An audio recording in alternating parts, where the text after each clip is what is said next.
Halo kawan-kawan mahasiswa. Kali ini Anda sedang menonton video dari saya, Tristan Rohmawan.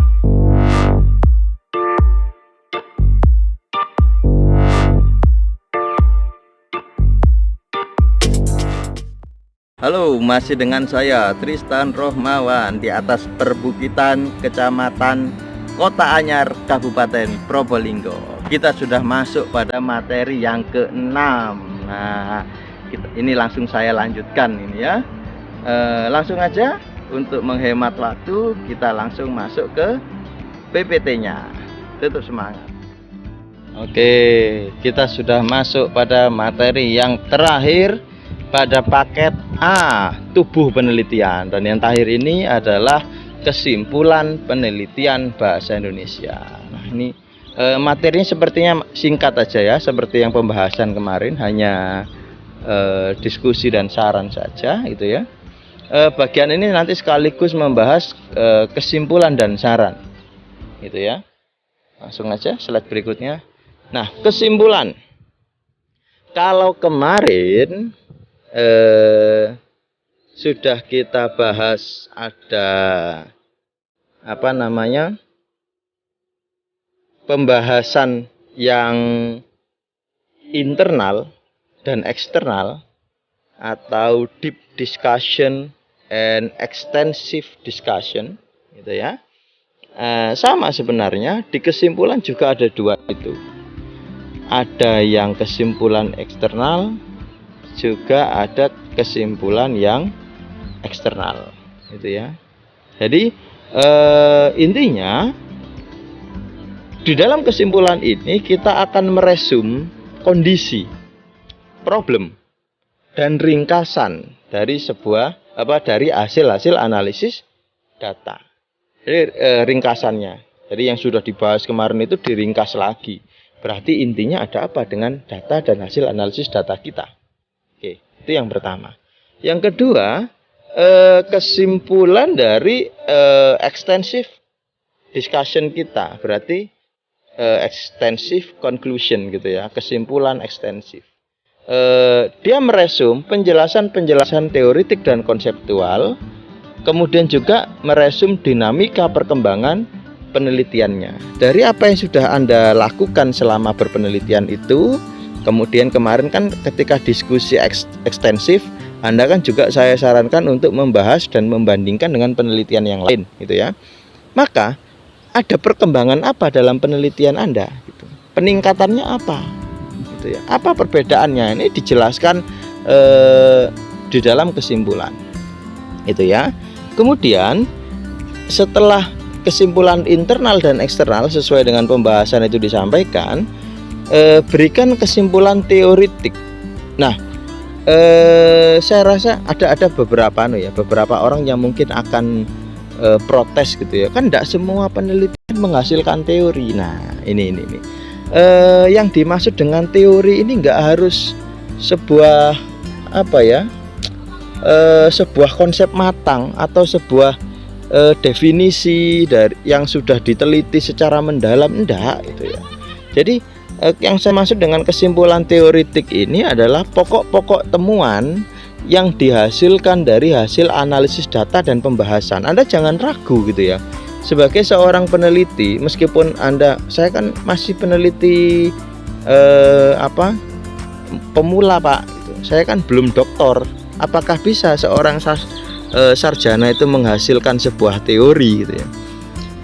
Begini, menghasilkan sebuah teori dan merumuskan sebuah kesimpulan teoretik itu berbeda gitu ya.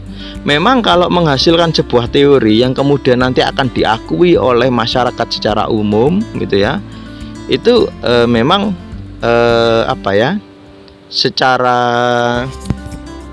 kekuatan memang belum gitu ya.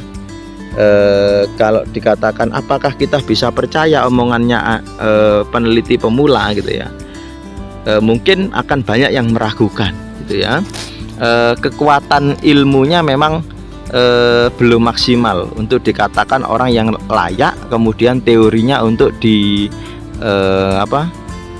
dikutip oleh orang lain gitu ya, atau diterima oleh banyak ilmuwan lain gitu. Memang belum gitu ya. Tetapi tidak menutup kemungkinan kita sebagai peneliti menciptakan rumusan-rumusan kesimpulan teoritik.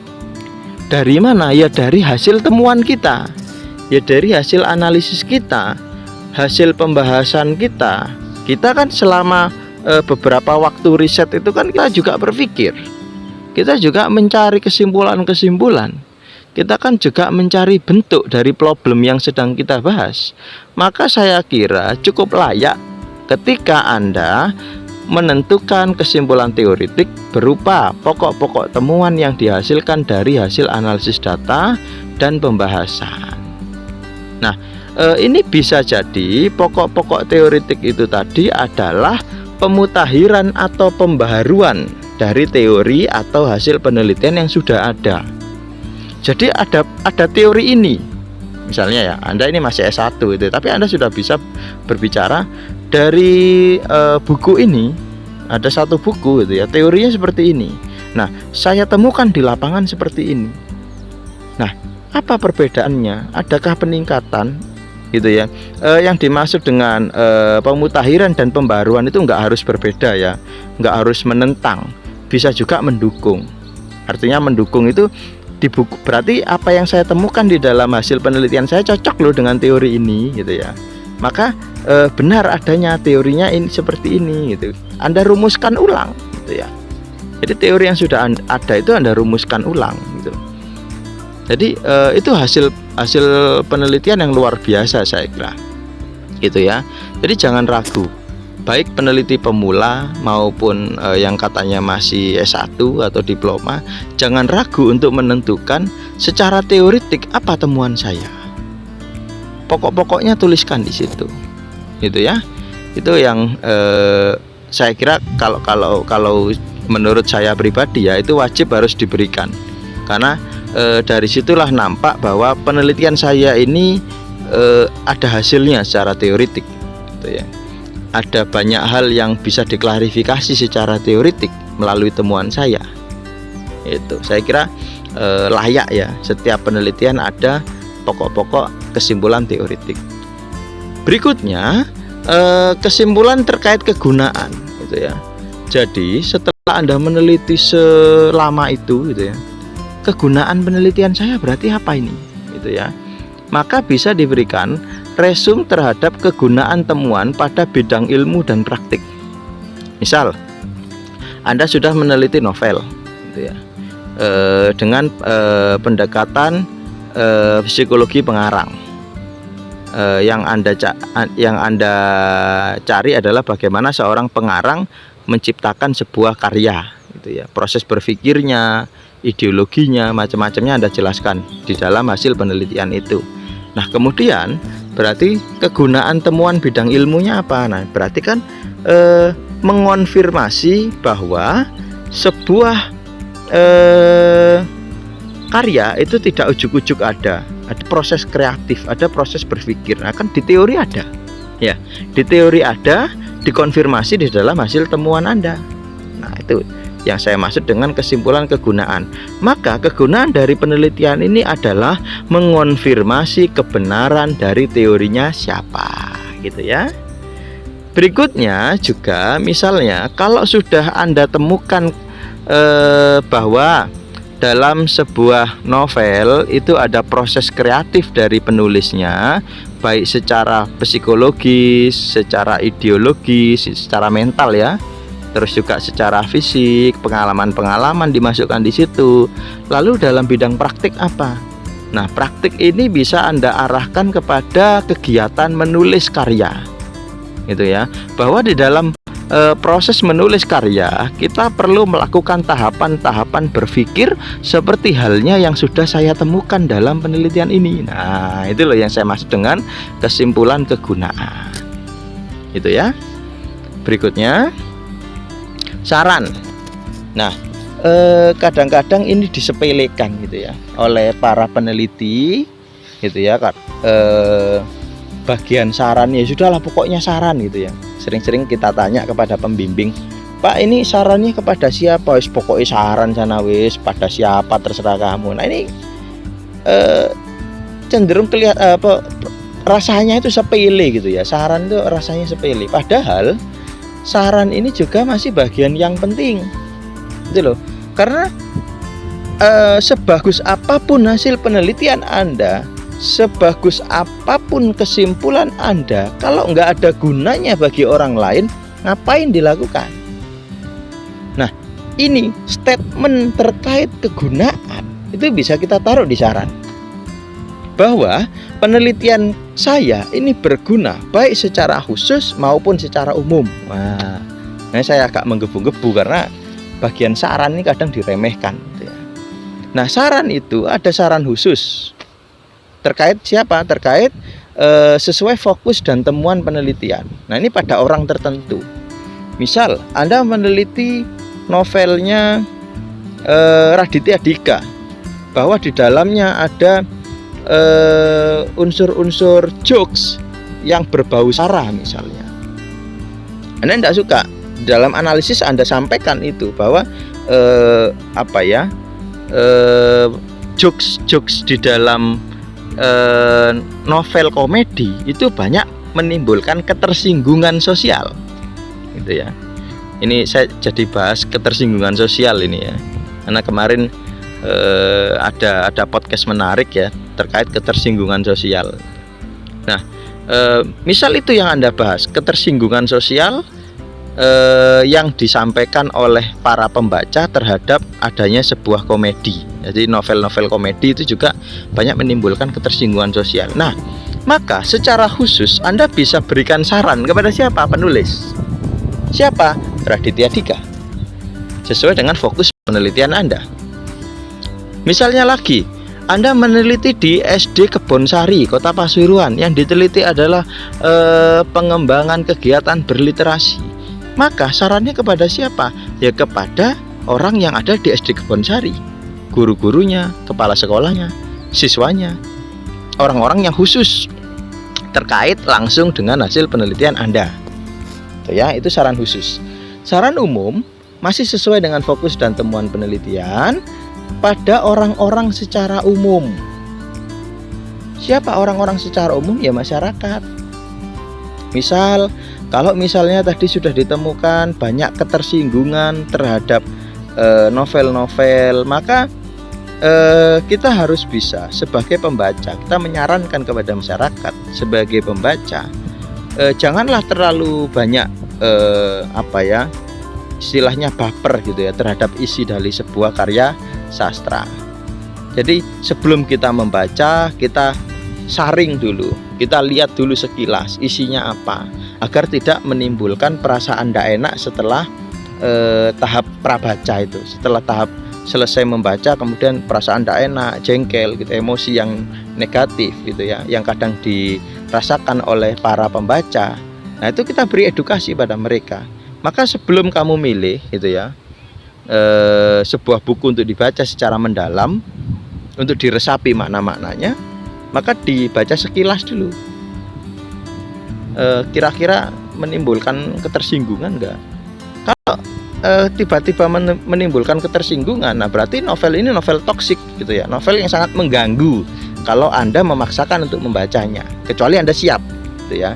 Jadi jangan protes kalau misalnya di situ ada problem sara yang diangkat gitu ya. Marah gitu ya, setelah membaca kemudian marah, ya salah sendiri baca buku itu.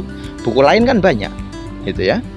Berikutnya, saran kepada peneliti lain, baik diri Anda sendiri sebagai peneliti yang nantinya mungkin akan melanjutkan penelitian itu, atau peneliti lain, atau rekan-rekan sejawat Anda gitu ya. Saran kepada peneliti terdahulu bisa juga.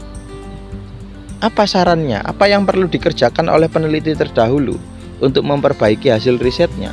Apa yang harus dilakukan oleh peneliti selanjutnya untuk menghindari problem riset? Anda kan sudah meneliti, ada problem yang dihadapi dalam riset Anda, ini sampaikan. Nanti kalau Anda meneliti jangan lakukan ini ya. Itu kenapa? Karena kalau melakukan ini nanti ada problemnya di sini. Nah, ini pengalaman meneliti disampaikan kepada peneliti lain. Itu. Berikutnya, saran kepada praktisi, kepada pengguna, kepada orang-orang yang mungkin akan memakai hasil penelitian Anda. Bisa dosen, guru gitu ya. Misalnya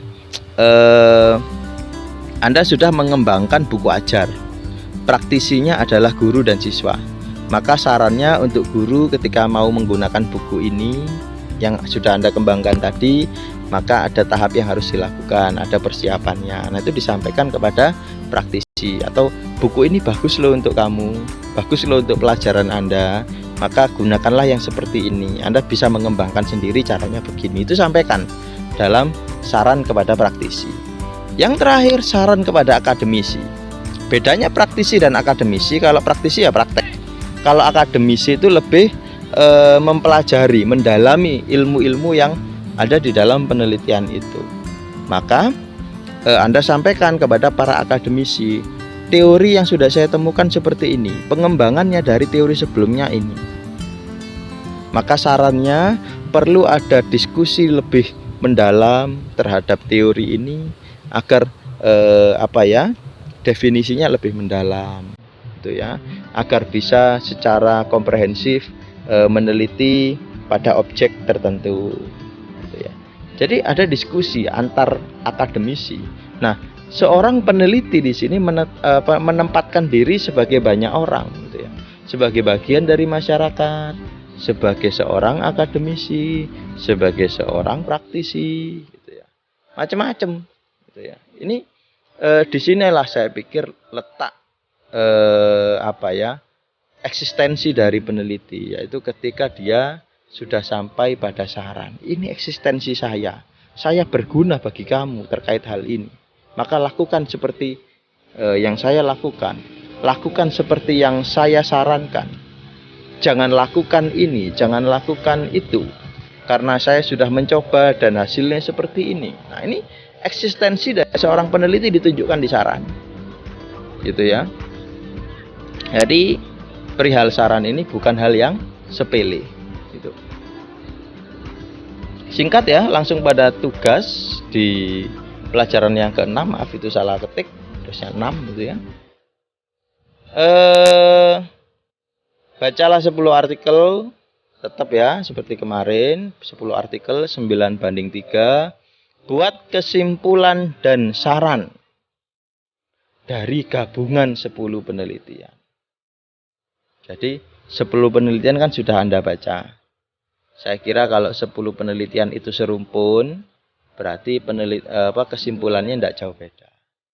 Maka buatkan rangkuman kesimpulan dan rangkuman saran dari 10 penelitian itu. Sebenarnya ini untuk latihan saja, bagaimana cara menyusun kesimpulan dan saran. Tentunya apa yang sudah saya sampaikan tentang kesimpulan dan saran tadi tolong dipakai. Jadi apa yang sudah ditulis oleh peneliti di ke-10 penelitian itu di dalam kesimpulan dan saran tolong ditata lagi, gitu ya, sehingga menjadi kesimpulan dan saran yang lebih bagus, yang lebih menarik sesuai dengan saran-saran yang sudah saya sampaikan di materi yang barusan itu. Itu ya.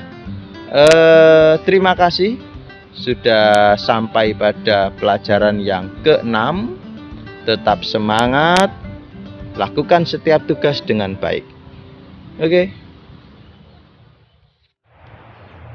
Alhamdulillah, kita sudah bisa menyelesaikan paket yang pertama terkait tubuh penelitian. Tadi sudah saya jelaskan yang pelajaran ke-6 sampai pada kesimpulan dan saran, gitu ya. Tetap semangat belajarnya.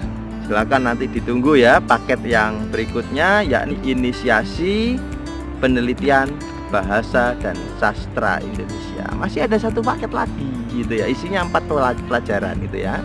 Dihemat tenaganya ya. Dikerjakan aja semampunya tugas-tugas itu, gitu ya. Tetap semangat, jangan ragu, Anda pasti bisa. Oke. Terima kasih. Assalamualaikum warahmatullahi wabarakatuh. Tetap semangat.